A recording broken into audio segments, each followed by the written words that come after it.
Hi, it's 12:50 p.m. Well, they got that noisy thing back there. But I guess a sound like this right here, like even though it's kind of loud, but it's like the air conditioner, it doesn't bother me. And I like a sound like that because it can filter out other unpleasant loud noises. But my only thing is I'm just hoping that that y'all can be able to hear me, while I'm talking, you, you know. So I have more videos that I need to talk about. I just need to find the right opportunity and the right time. But um, well, I had tried to. I had to walk here in the rain, and they had quite a few cars and vehicles driving with no headlights. Even though it's during the day, but it's a rainy day, and y'all, many people, not everybody, but many people driving with no headlights at all.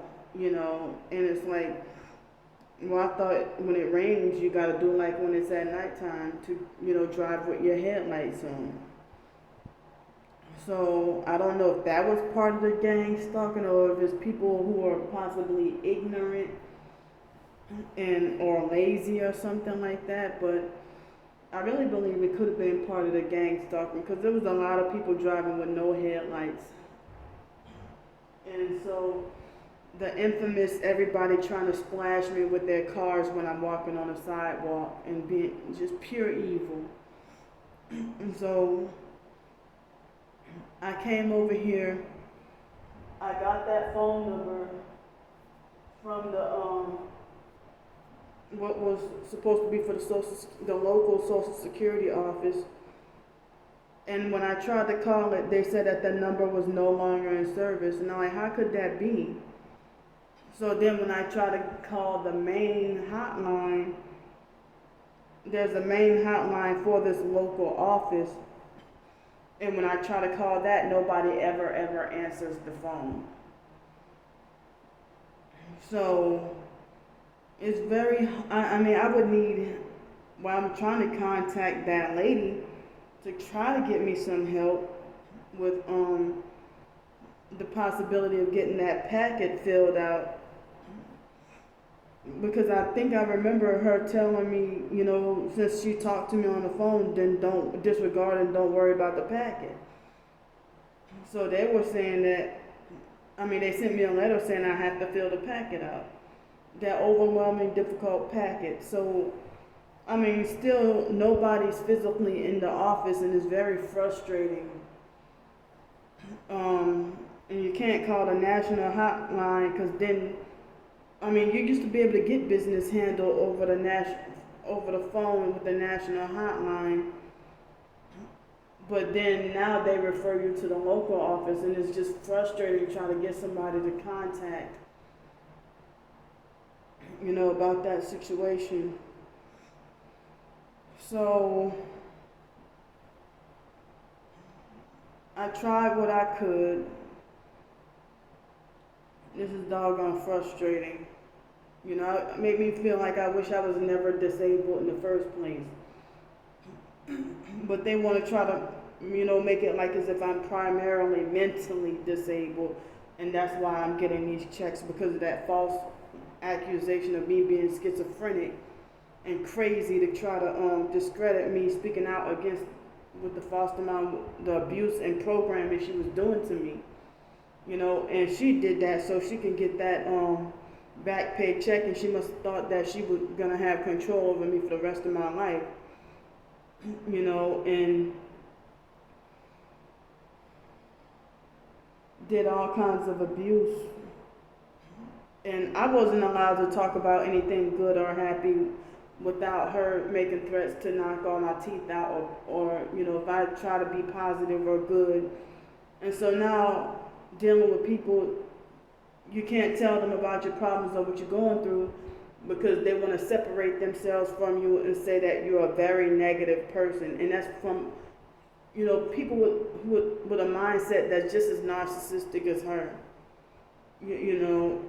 That, oh, you're negative, energy draining, and complain too much. But if I do try to do something to make myself happy, I get condemned for that too.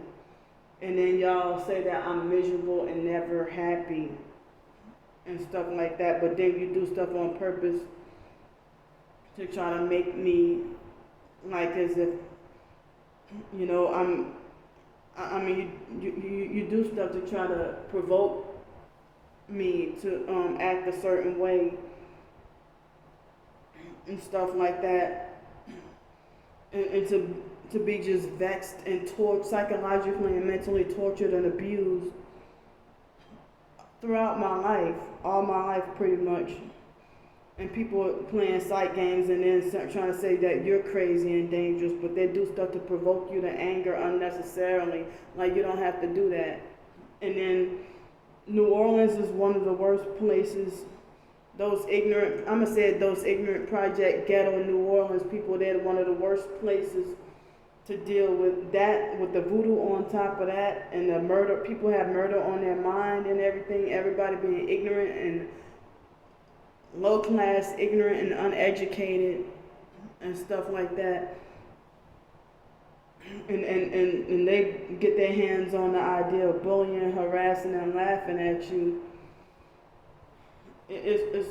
New Orleans is the worst place to be bullied and abused.